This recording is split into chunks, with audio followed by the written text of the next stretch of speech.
Hey friends, welcome back to the No Wrong Turns podcast. Thanks for joining us. I'm your host, Audrey Hickman Hunter.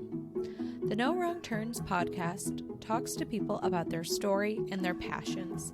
It aims to see how their passions have evolved and grown throughout their story.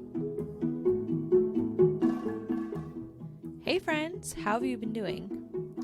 COVID has changed and morphed everyone's plans.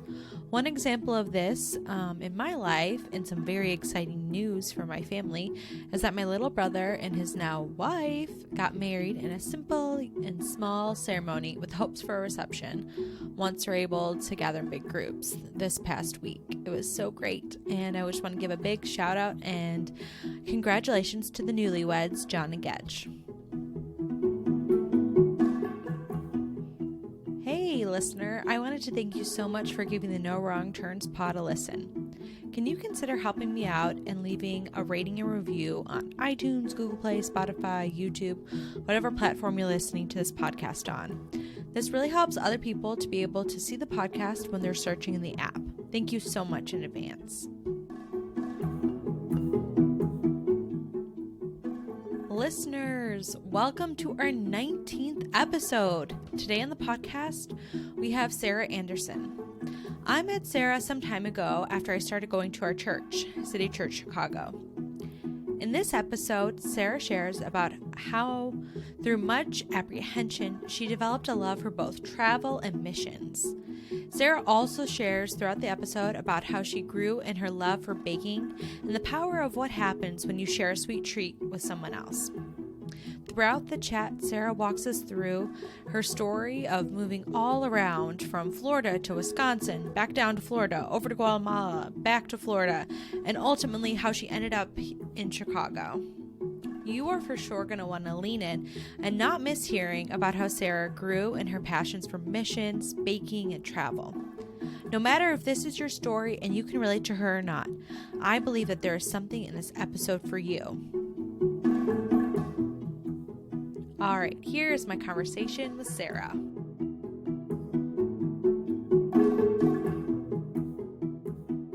Welcome to the No Wrong Turns podcast. Today on the podcast, we have Sarah. Welcome to the podcast. Thank you so much. Thank you for having me. Sarah, can you tell our listeners a little bit about who you are, maybe where you're from, what you do, maybe some fun facts or hobbies that you enjoy? Absolutely. I am originally from Fort Myers, Florida, and everybody always asks me, how did you end up in the Midwest, especially with weather like it is right now in mid-February?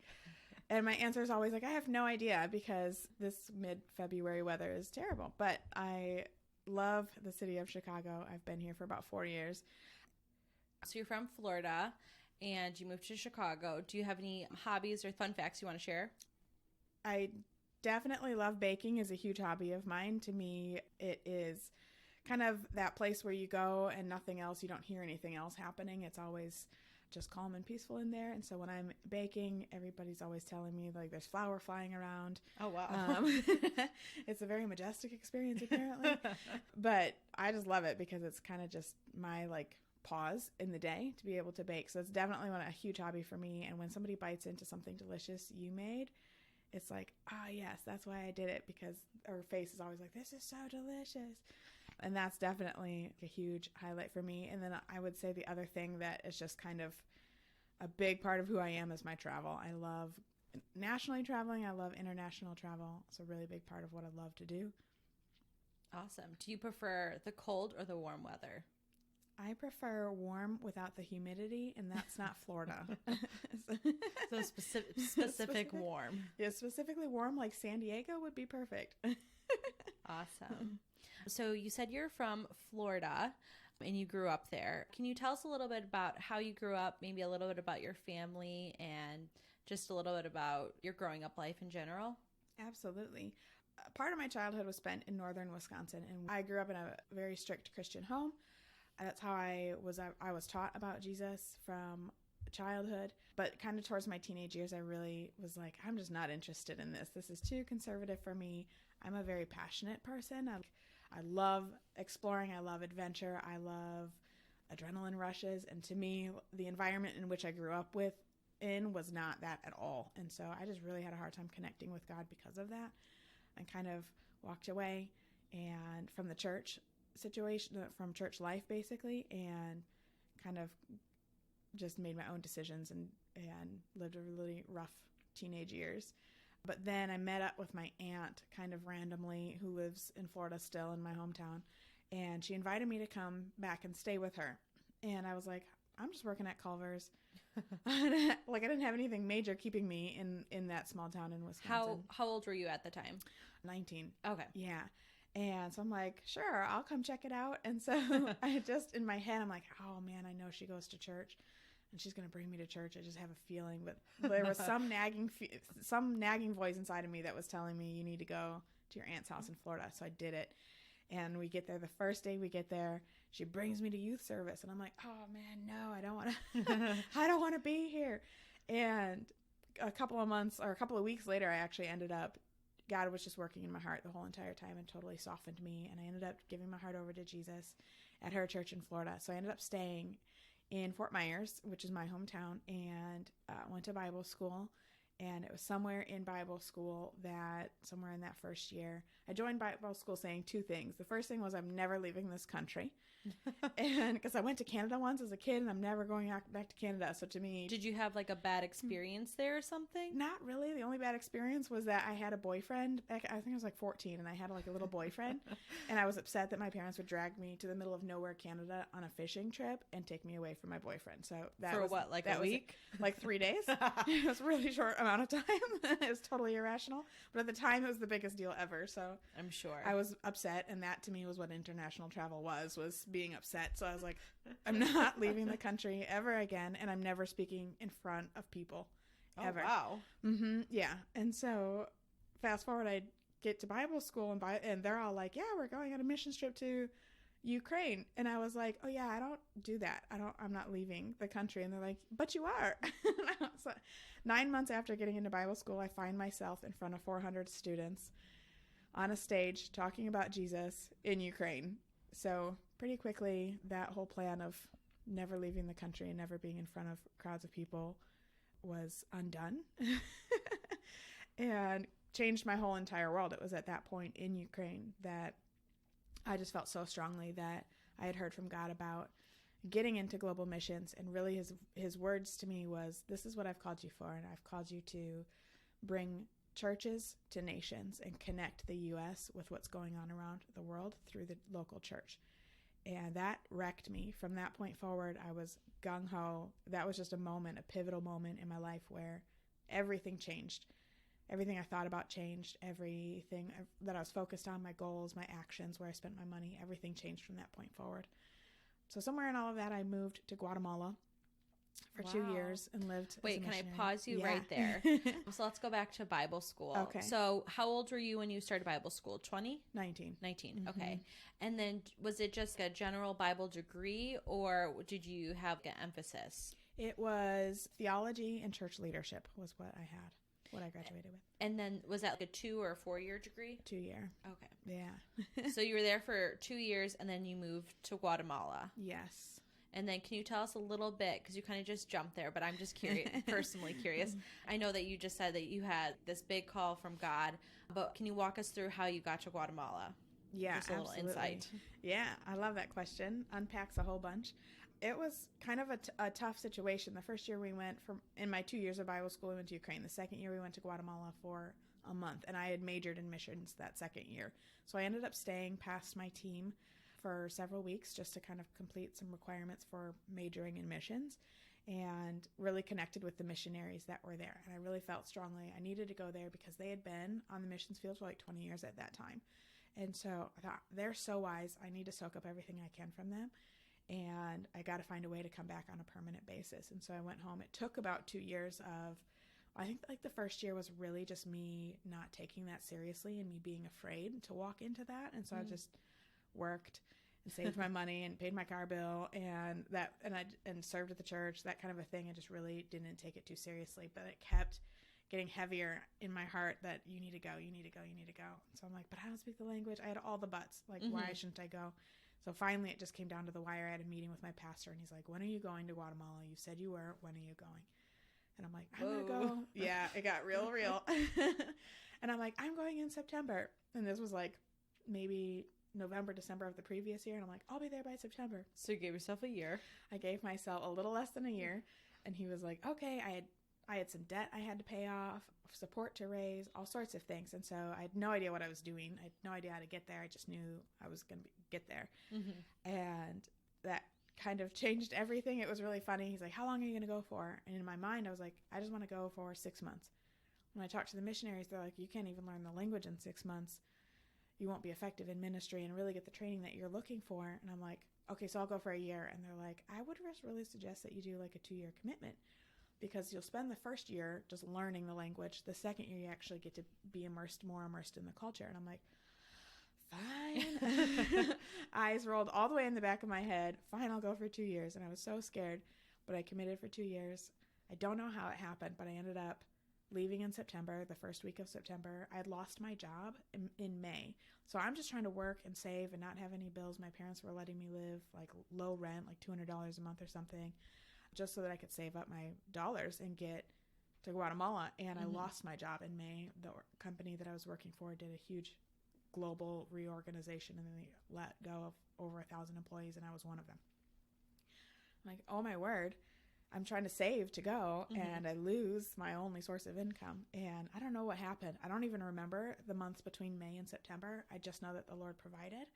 I don't remember what I was doing with my time other than I remember being at the church and serving at the church, and I remember connecting with people and trying to raise support and things like that. And then all of a sudden it was time to go. And so, yeah, that was kind of that little interim part. Wow. That's a big jump. 6 months to 2 years and Yes. no job, mysteriously making money or having all of that stuff covered. That's crazy. I have no idea. So can you tell us a little bit about your time in Guatemala then? So I'm assuming the first part was probably some language school. So much language school. I ended up moving into, I had a 3-bedroom apartment there in Guatemala City, an apartment, 3-bedroom apartment behind a gate was like $300 or $400 a month. It was so cheap and huge. And so I moved into a 3-bedroom apartment. I got a boxer puppy because it was just me in the apartment. Oh, so I was assuming you had roommates or something. No, it was just me in this big old apartment. And it was kind of lonely, and I couldn't speak the language, and I couldn't just go anywhere. I didn't know anything. Yeah. And so I got a boxer puppy, Sydney, love her. And then the first, I would say 9 months was language school. I went to one language school in the morning, and then I went to a different language school in the afternoon. Oh, wow. It was all learning Spanish. And then once a week, we actually got to go do ministry after language school. Yeah. And that was kind of the practical part of the second language school. They were like, okay, we're going to go out into the community and practice what you've learned this week. And so that was 9 months, at least. Yeah, I would say about 9 months of that 2-year commitment was all language school. Wow. Yeah. And then after that, it was all ministry, which was incredibly rewarding. The missionary couple that I was partnering with and working with there has a ministry called El Oasis, and it was really geared towards women who work in prostitution. There's an area in Guatemala City where about 300 women a day come. And so we went to that area several times a week, and we would just talk about Jesus in that area. And then when they would step out in faith enough or have hope enough and capture that message enough, then we would help them walk out of that lifestyle and whatever that looked like. And it looked different for every single woman that was a part of the program. Wow. So sometimes it was me taking somebody to the grocery store because her thought was, I have a son and I don't have a job yet. I'm just stepping out on faith. And she's falling in the sense of she stepped out in faith and now she's falling and she's waiting for something to catch her so she doesn't have to go back. And I'm like, no, you don't have to go back for one day just to make dinner for your kid. We'll take you to the grocery store. And so sometimes it was simple as going to the grocery store. Other times it was helping type out resumes because a lot of these women have been doing this since they were 12 or 13 and don't have an education. And so it's just helping find new jobs or helping find new apartments or move into places, get connected to a church that was near their house and that they felt connected to. And then I would meet with some of these women on a weekly basis to disciple, because when you would say, like, go to John 3:16, let's read it, they're like, who's John and what's 3:16 mean? And so you really have to back all the way back up and go all the way from the very beginning. And so that was a huge part of my second year in Guatemala, was working with women and discipling them and just keeping them moving forward and away from their old lifestyle. Did you just keep the 2-year commitment, or did you continue on past that? Because it sounds like you were really invested. I was very invested, and I only kept the 2-year commitment. I miss it a lot. Can you tell us about your ending time? What were you thinking? Because you just mentioned that you missed it and you probably wanted to stay a bit, but what was your next step after that? The next step was really to go home. We had committed to Florida or Wisconsin? Back to Florida. Okay. Yeah, sorry. Was to go back to Florida and kind of debrief from all of that and decide what my next steps as a missionary would be. I have some very close friends that are in Lima, Peru, and would love some ministry support. So that was something that we were definitely trying to decide and pray on. And by we, I mean my pastors and I. So it was kind of like, go complete the 2-year commitment, get the training. That was the purpose that I went there for, and then kind of decide from that point forward. And what really happened was that I just didn't feel, I wanted to go back to Guatemala and just couldn't find a way to get back there. I think my pastors wanted me to go to Peru, and I just had such a heart. Sometime in that 2 years, I went to Guatemala thinking I'm just going to complete my commitment, get in, get out, learn what I need to do, and move on. And just kind of walls up in that situation. And somewhere in there, I fell in love with the country. I made really good friends. I have people there that are my brothers, and their parents are my Guatemalan parents. Like, I've got extended family there, and we can talk as if we're extended family all the time. I might not talk to them all the time, but the minute we get to talking, it's like no time has passed, and it's been 10 years. Wow. So it was a beautiful experience that changed my life. And yeah. So you came home and you're kind of debriefing, unpacking your time there. And were you working at that time, or what were you doing with your time as you were kind of unpacking and planning your next step forward? It was a lot of, I was afforded a beautiful privilege. My church kept supporting me for a couple of months after I had returned from Guatemala, and allowed me just the time to kind of debrief. That was such an experience. Awesome. Yeah. And so I think I ended up getting my first job back with something like Bath and Body Works for the holiday season. And I had gotten back in September, and I think I started working maybe in November, and just took a couple of months to debrief and process everything and pray about what my next steps were and try to make a decision based on hearing God clearly and not out of emotion. So it was a lot of just breathing. Yeah. Breathing in the new season of life. I remember coming back, and we talk about re-entry. It's part of the cultural shift of returning to your own culture and not feeling like you fit in there. So one of the things that I dealt with a lot was just adjusting to my own culture and driving down the street. In Guatemala, they take 3 lanes and turn them into 4 or 5, sometimes 6 lanes. And everybody's got their hand hanging out the door to let them know that they're moving over into the next lane, not using their signal to do that. Yeah. And so, like, here, I'm driving around Florida with my hand out the window, and I'm like, nobody's responding to me. I'm coming over. Little things like that. I remember one of the biggest pivotal moments was I wasn't doing anything, and my mom needed to go to the grocery store. And so I said, I can go to the grocery store for you while you're at work. Give me your list. And she puts cheese on the list. And I'm like, okay. And as I go to the grocery store, I don't think anything of it. I'm throwing everything in the cart. I get to the cheese section, and it is so wide. And there's so many options of cheese there. And in Guatemala, you show up to the cheese section at the grocery store, and you get yellow cheese and you get white cheese. Pick your cheese. Like, there's not options. There's not shredded. There's not blocks. There's not brie. There's not, it says you get yellow cheese and you get white cheese. And I get back, and I'm standing at the grocery store, and the cheese aisle is so wide, and there's so many options and so many flavors. And I'm like, I literally just started crying because I had no idea what to do. I didn't know, did she want pepper jack cheese? Did she want shredded pepper jack cheese? Did she want singles sliced out? I had no idea what she wanted. And I just remember standing there crying and being like, what is going on? Why so much cheese? The things you never think about when you're living in a foreign country, and then you come back to your own, is things like all the options. Yeah. So what were the next few months like, or the next few years like for you? They were very interesting. I stayed in Fort Myers for a while and just really kind of worked through some really difficult times that I was going through spiritually, serving my church and just working a job and serving my church and staying planted, really. Awesome. So you're here in Chicago. So I'm curious, between that spot and now, how did you get here? Nothing specific happened in Florida, I would say. I just remember kind of feeling like I was doing status quo and not really aiming for much or striving for much. I was having a really hard time getting back overseas on a full-time basis. And so simultaneously at the same time, my sister is having children. She's got 4 kids and she lives in Milwaukee. And I thought, and I'm always up for adventure. I love a good adventure. I love not knowing what is next. I love adrenaline rushes. I love the mystery of it all. I love that. So I'm like, okay, I'm just kind of working a job and just kind of living life, and I need a new adventure. And so my sister is having kids. I'm getting really close to her kids.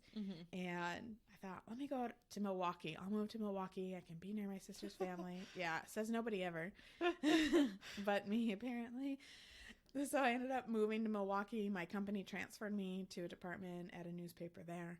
And yeah, so I hung out in Milwaukee for about 3 years, getting to love on my sister's kids and having slumber parties with all 4 of them in my tiny little apartment.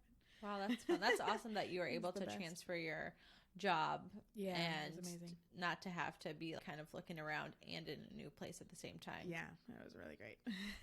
That's awesome. So you lived in Milwaukee then for 3 years or so? And then what were your next steps? And I'm guessing Chicago comes next. I'm not sure. Chicago does come next. I kind of have a similar situation. Milwaukee's really small for me as far as the city goes. And I really am just a big city girl. So trying to live there, I'm like, I don't want to leave too far away from my sister and her kids. I really have grown very close to them. I'm a very invested Auntie Sarah, and I don't want to leave. But also, I want to be able to be in a city that's always hustling. There's new things going on. There's so many options. There's a lot of culture here, and that's just a part of who I am, is especially living overseas and having such a passion for global missions. Getting to be around culture and diversity is something that I need just as a person, and kind of not seeing a ton of that in Milwaukee was a little draining for me. And seeing that there's so much going on in Chicago, and it's close to my sister and her kids. At the same time, somebody on LinkedIn kind of reached out to me and poached me for the organization that I'm with now. And so I'm like, I'm going to go check it out and live in Chicago. And now Chicago can't get rid of me. So then how long have you been here in Chicago? A little over 4 years. January was 4 years. Oh, wow. Yeah. Happy anniversary. Thank you. That's awesome. So when you came to Chicago, you got a new job, and is right? Yes. Okay. And are you still with that same job now? I am. I'm with the same company. I've transitioned roles within the organization, but yeah, with the same company. So when you moved to Chicago, besides working, what were other things that you were interested in? You said you were interested in the diversity and the culture. So when you moved here, what were some of the things that you started to enjoy about the city? I loved going out. First of all, the food scene in the city is insane and unlike anything else I've ever experienced. So making friends and going and exploring the city and tasting different things was definitely, and still is, a big part of my life here in the city. And then I moved in on a Sunday, and then the following Sunday, I just Googled churches in the city of Chicago, and my church popped up because our name is City Church Chicago, and the search terms were what I was looking for, matching the name. Shout out to Google. Seriously, they know what they're doing. So I just thought I'd go check that out. I was familiar with who Hillsong was, so I thought I'd go check out this church and see what happens, and I haven't left. And so I've been at my church for the same amount of time that I've been in the city. And so that was amazing because I just started getting involved there and saying yes and serving at different departments and going to small groups and different things like that. And that's where my friends, all of my friend groups are from, or most of them in the city. And just being able to have that community here totally changed everything about my life and how I see the city or how I see like my passions. That's awesome.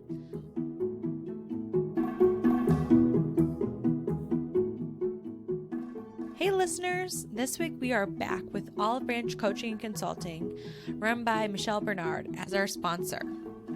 Are you looking for a qualified group facilitator, coach, or speaker? At Olive Branch, Michelle comes alongside her clients, which could be you, as they see new opportunities to progress towards their goals, grow in personal development, and experience hope. Just like here on the No Wrong Turns pod, Michelle loves to hear people's stories and passions and then help bring forth their dreams into action. This is accomplished through individual and group coaching and speaking events and group facilitating.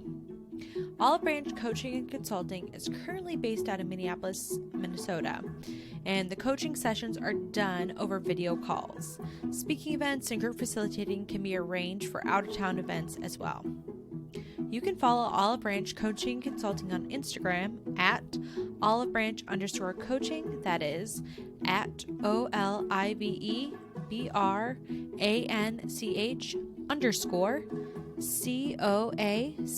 _COACHING. And check out their website at www.olivebranchcandc.com.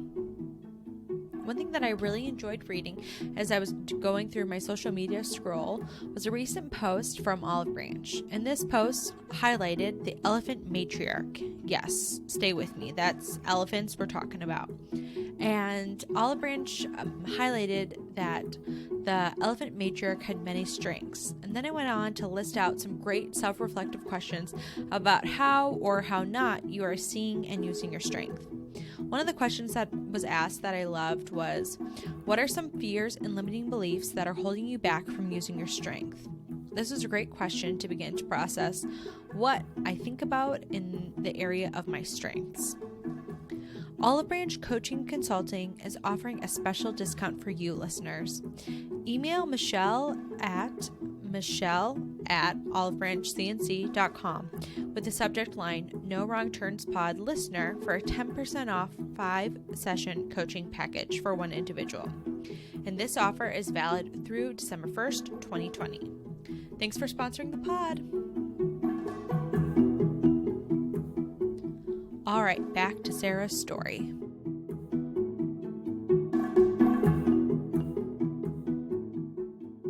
I know that specifically you've been on a lot of mission trips with the church and have led a lot of those. So can you talk a little bit about that? Yeah, I would love to. This is the part where I might get high-pitched or something because I get excited. But coming to City Church, I didn't see really a whole lot being announced. I was there for a few months, and I didn't really hear anything being talked about as far as missions goes. And so I just emailed. I had one pastor's email, and I emailed him and said, hey, I have a you don't know me from Adam at all, but I have a heart. This is me, Sarah. And my email address is Sarah to the Nations. And so it's like, this is super missionary. But I emailed and just was like, I have a heart for missions. I don't really see anything going on here. Is there a way that I can get involved? And he emailed me back so fast that I thought I BCC'd myself. And because it was so, like, my computer refreshed and there it wasn't his response back in the email. Yeah, it was so speedy. And he was like, oh, yeah, my wife is actually trying to plan our church's first missions trip to Ethiopia, but she's never done a missions trip before and she could use some help. So he gets me connected with his wife. We plan a missions trip to Ethiopia together. And that went swimmingly. Again, I was super resistant because I was like, oh, no, I'll just help her plan the missions trip. I'm not actually going to go on the missions trip. Wow, that's surprising that you wouldn't want to go. Right? When I look at that, I'm like, walls are always up to, like, really dive in at the beginning. Like, when I went to Guatemala, I'm like, I'm just going to go for 6 months. Right. And then really just diving in was the most rewarding part. And then fast forward to this trip to Ethiopia, I'm like, oh, no, walls up, kind of keep the trip at arm's length. And then diving in was literally the best part. So we held a bunch of meetings. We took the team to Ethiopia for the first time. It was City Church's first missions trip. And just kind of coming back from that, my pastors looked at me and they were like, you're so passionate about this. Why don't you take this department and run with it? Our pastor has a huge heart and wants to do multiple trips a year and really connect our church with what's going on around the world. And so now we go to Ethiopia on an annual basis, we go to Peru on an annual basis, and we go to Thailand on an annual basis as a church. And I just get to be a part of all of that and helping lead the leaders that go on these trips and inspire the missions program itself. and how we develop the team and prep the team and get the team ready to be in country for just that short amount of time. And how can we bless our missionaries and take care of them while we're over there. And that's just my passion. I get to develop people here to go and help love on people over there. And it kind of brings me back to that moment in the van in Ukraine when God spoke to me and said, this is what you're called to do. You're called to connect the U.S. local church to nations and what's going on around the world. And that's literally like I'm living in one way. Right now I'm living what God had spoken to me 17 or 18 years ago in Ukraine, and getting to connect my church to what's going on around the world with some incredible missionaries that we partner with. Wow, that's so crazy. Isn't it? That like 17 or 18 years ago, you probably would not have pictured. It's so crazy to think about hearing something like that, and then fast forward, you could never plan this. No, absolutely not. And all those steps and all those random people finding you on LinkedIn and just to get you to the right place at the right time. Yeah. Oh, I forgot one of the coolest details too about the company that I work for right now. They offer unlimited paid vacation. And so, wrap your head around that.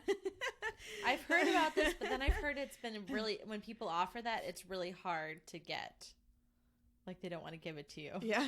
Oh, no. My boss is like, take the days. They're unlimited. Take them. And I'm like, oh, okay. Wow. That's so crazy. So the craziest part is that not only did I get a really cool job in downtown Chicago, but it allows me with no strings attached to go and do what I'm actually passionate about, which is reaching nations.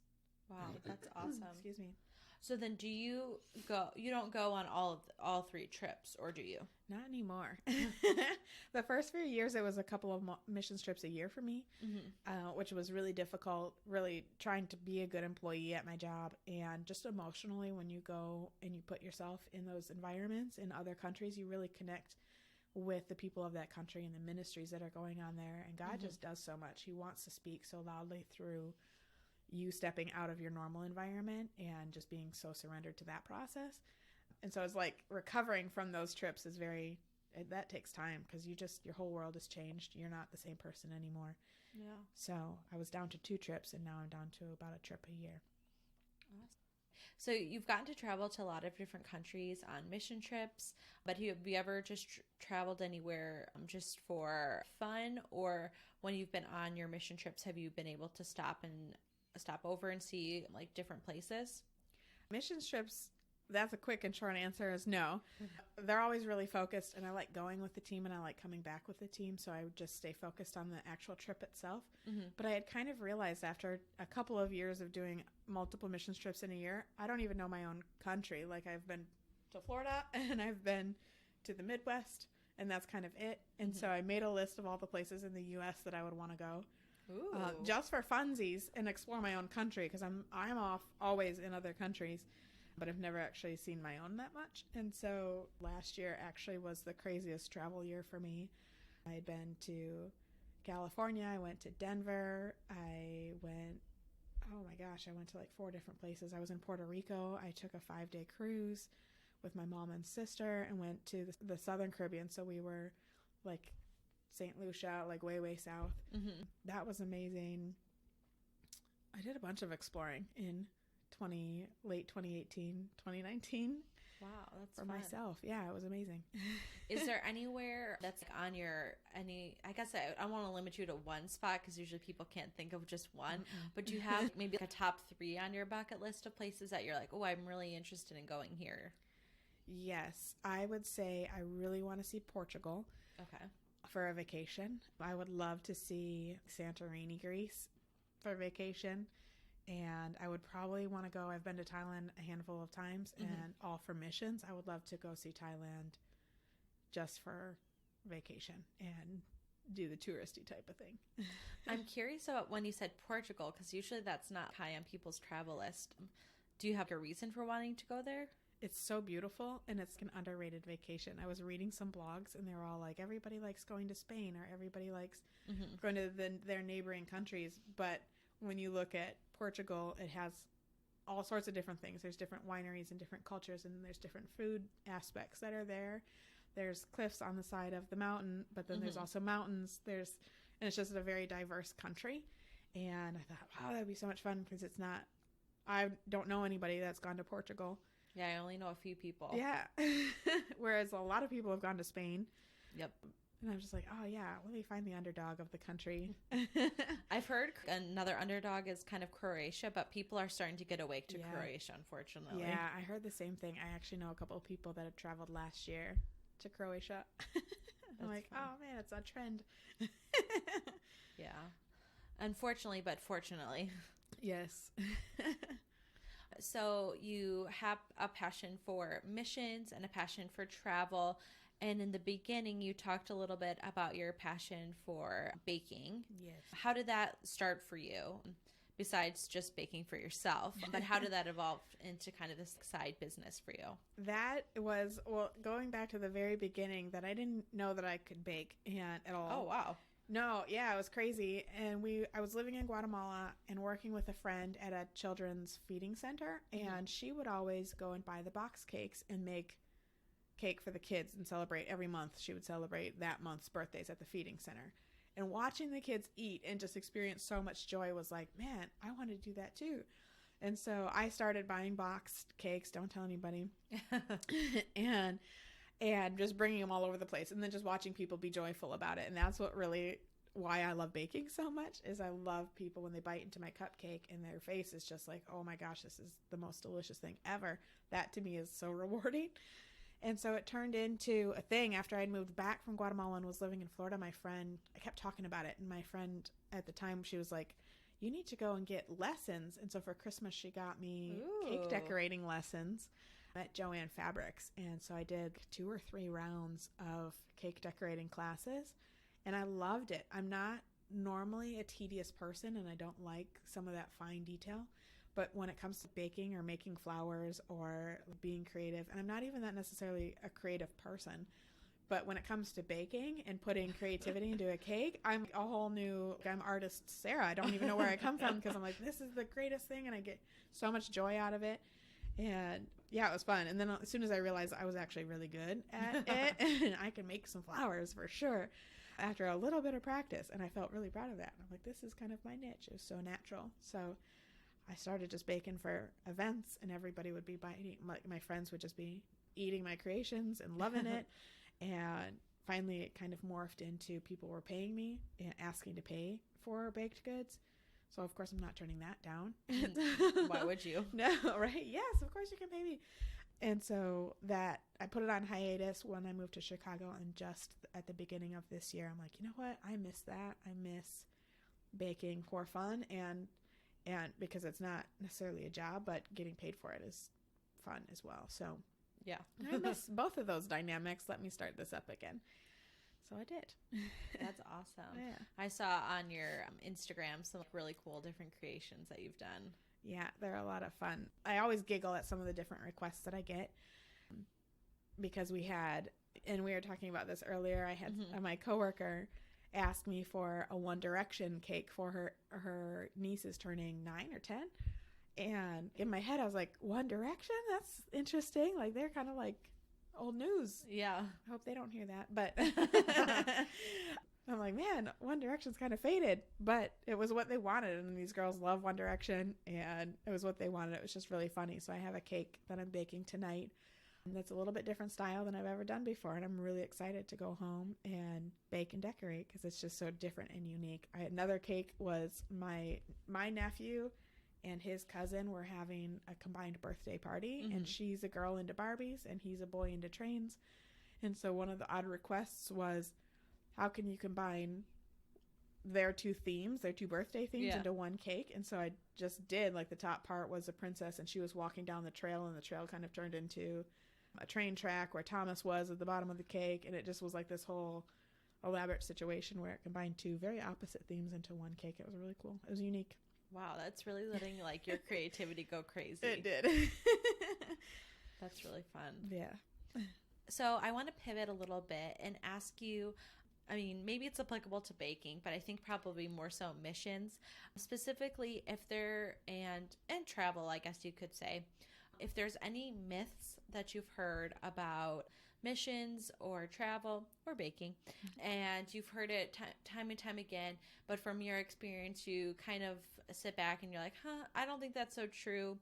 And is there any myths that you can debunk for us? Yeah, I love that question. It's a great question. I think one of the things that I hear a lot when it comes to missions is that in order to do missions, you have to be hyper committed. As far as you might get a call and you get to move out of the country and leave your family behind. Who's calling you? Right? All of a sudden you might just get so convicted that you feel like you have to drop everything and go. Or that I remember a myth that I had my own self was that every single missionary on the field would wear skirts and tennis shoes. And so this is just fashion offensive to me. And so I was always, especially living in Guatemala, I refused to be the missionary that's in skirts and tennis shoes. And so I think people kind of tend to think that missions needs to look a certain way. And to me, missions is really all about just changing the world for Jesus. And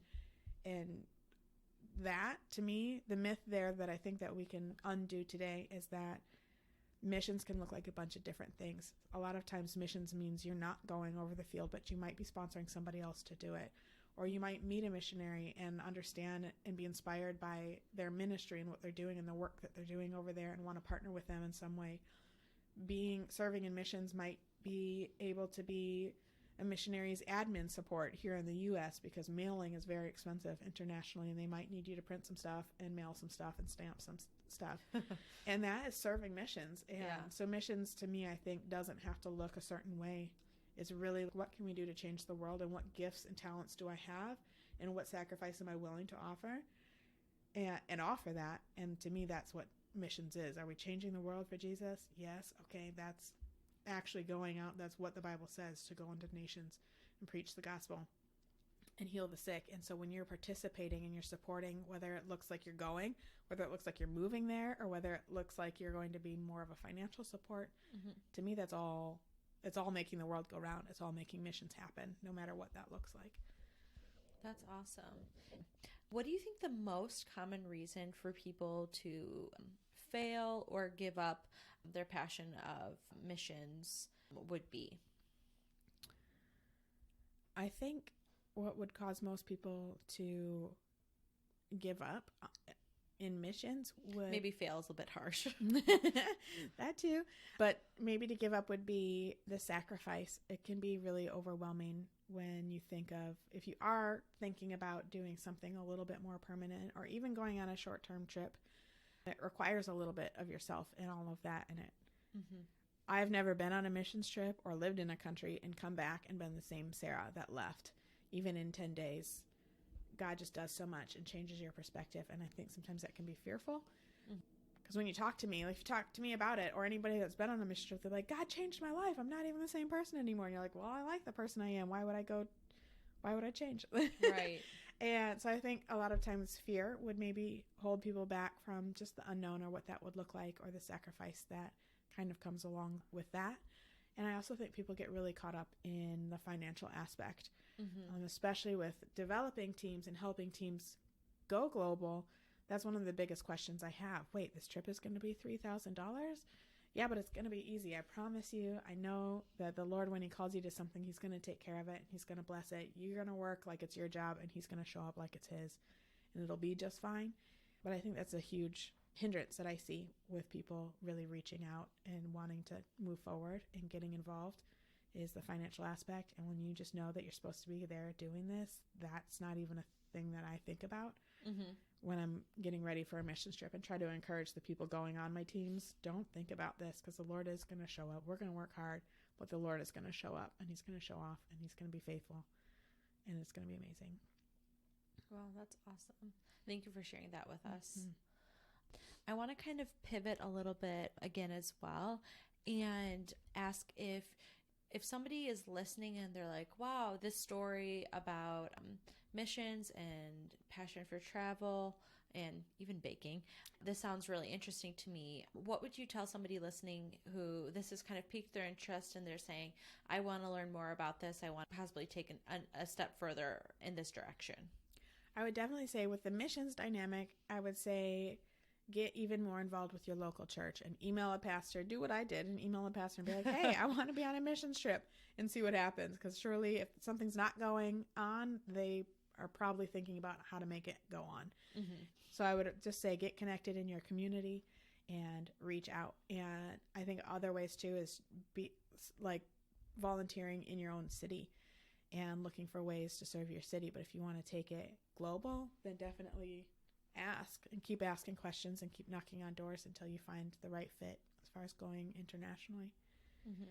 I would say for travel, one of the funnest things that I have is I'm a part of a couple of different travel groups on social media, and they're planning trips. I've never actually participated in one of these trips, but I'd love to. Yeah. Is that there are groups on social media that you can go and travel with a bunch of random strangers. If you have no idea what to do, mm-hmm. and you don't want to travel by yourself, go pick a group. Find a group that looks reputable on social media. Don't go to the sketchy ones. Good advice. But there's ways to actually just go to Austin, Texas with a group of strangers and it be an actual really amazing experience. Also, traveling by yourself can be really fun. Mm-hmm. I think a lot of my trips last year were with people. There was a couple of times that I'm like, you know what? I'm just going to hop on this plane over here and spend a couple of nights in a hotel by myself and explore the city by myself. And then you get into conversations with locals and you get to learn about what's going on. You get to experiment the food in the area and mm-hmm. do a little sightseeing on your own. And that is so amazing. And so it's like going to the movies by yourself, but on a bigger scale. It's like therapeutic. It's so great. That's a good analogy. Any advice to the bakers? Yes. Sign up for a cake decorating class at Joanne Fabrics. Shout out to Joanne. Shout out to Joanne. Shameless plug. This is not a paid advertisement. I wish. Right? That's where I would start, is find a recipe on Pinterest and bake it and then see how people respond to it. And if it's something that you're really interested in doing, I would sign up for a class and learn how to do it. Some of those finite details you need help with. And so that would be a great first step. Awesome. So when you were starting out with your passion for missions, what was something you wish you had known, or maybe wish you had heard just a little bit louder of advice that you could kind of give yourself back then? Or maybe it was advice that you heard, but you just thought, oh, like you kind of brushed it off to the side maybe. I would say the advice that I definitely received and just didn't take seriously was that of being a little bit more bold. We had kind of talked about it earlier, that I always kind of, my first instinct is to put a wall up and be like, I'm only going to commit this much. Mm-hmm. And in going to Guatemala, I'm only going to do 6 months. And it ended up being 2 years. And I really wished it was like 4 or 6. And because it was such a beautiful experience. And so having that, I have been counseled, like, don't be so reserved and just really like let go and let God move in that moment. And had I done that, I feel like I probably would have not just made a 2-year commitment. I probably would have made a longer commitment. I don't have any regrets. I feel like everything has happened and my life has been beautiful. Mm-hmm. But I feel like there's so many more lessons that I could have learned in all of that had I just learned to let go a little bit more. Mm-hmm. That's really good. I think that's kind of important to remember, because sometimes you're just kind of like holding yourself and like with a wall around you, just like a little mini fortress. You're like, okay, yeah. I think I know what's best to protect myself, and this is how I'm just going to keep moving forward. Yeah. All right. Is there any resources that have really helped you on your journey? This could be anything from a podcast or a book or movie, or maybe in-person mentor or something, or hearing someone speak that has really kind of helped you with any of your passions? Absolutely. I would say the biggest thing that I can think of, and you said it, was having a mentor and having a really strong community of people that you allow yourself to be a part of and them to be a part of your life. I have 3 or 4 friends. Really, I don't have a ton of friends, but the few friends that I have are very, very close to me. They know me and they know my personality. They know what I dream about and what I don't like, and they know my frustrations, and they know my victories and my failures. And having the type of people that know those things and are constantly speaking life into me when I'm getting discouraged has been absolutely invaluable in my life.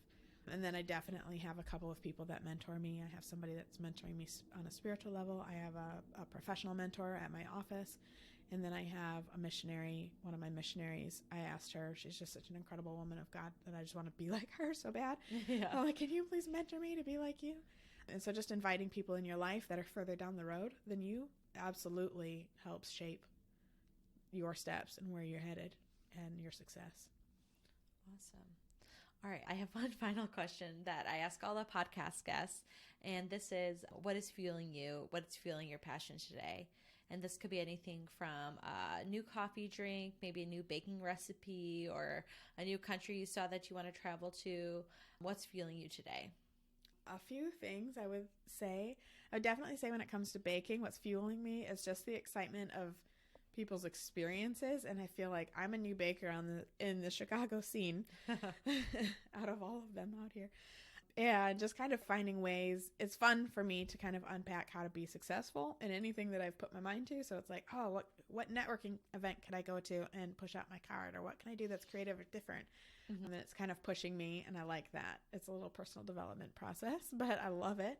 I think that's why I love it so much. And I would say what's fueling me with reaching nations is, I would say, the experiences that I've had and the people that I've met along the journey.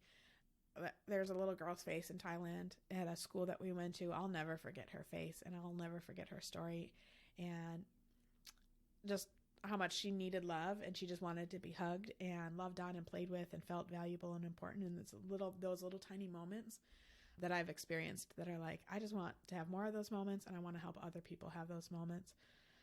I think another thing that fuels me is that I've had a few people go on mission trips, and then they get back and they're just so like, I want to do even more with my life than what I've been doing. So I have one girl that went, and she was in theater before, and she realized she really loves teaching, and she wants to teach kids with special needs. And so she went to school. She's graduating in June and moving into teaching full-time with kids with special needs. And it's like, nothing's wrong with theater at all by any stretch of the imagination, but that inspiration that came from a missions trip, and just like, oh, kids, especially kids with special needs, need focused attention, and I have a gift there, and I want to exercise in the gifts that God's given me. Those types of things are just like really amazing, because I have a lot of people that go on a mission trip and they come back and they go back to their normal jobs, and that's normal, and that's great. Like, you're supposed to be there. We're supposed to be in the community and working regular old jobs, and that's beautiful. But owning that at a different level is so inspirational, and giving that opportunity to people is what I think. There's so many things with missions that keeps me going and fueling me. But I think that's definitely one of the first few things that comes to my mind, is how people's lives are always changed, and you just can't go back once you've had an experience and you've encountered God, or you've encountered what he's trying to do in nations and how beautiful that is. You can't forget that. You can't undo that. And it forever changes you. Awesome. Well, thank you so much, Sarah, for your time and for sharing your story and your many passions. Thank you so much for having me.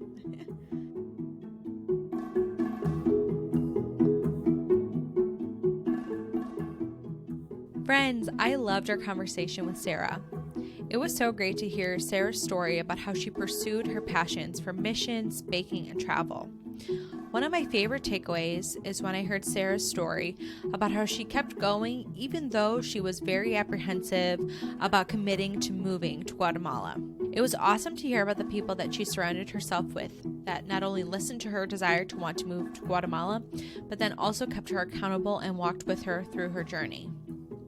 I hope that we were all encouraged today through Sarah's story and her passions. My prayer is that you consider what God has for you and what he might be leading you to. Our episode was edited by our podcast editor, Sophia Bote, social media managed by Olivia Bote, and you can see the show notes for our music credits.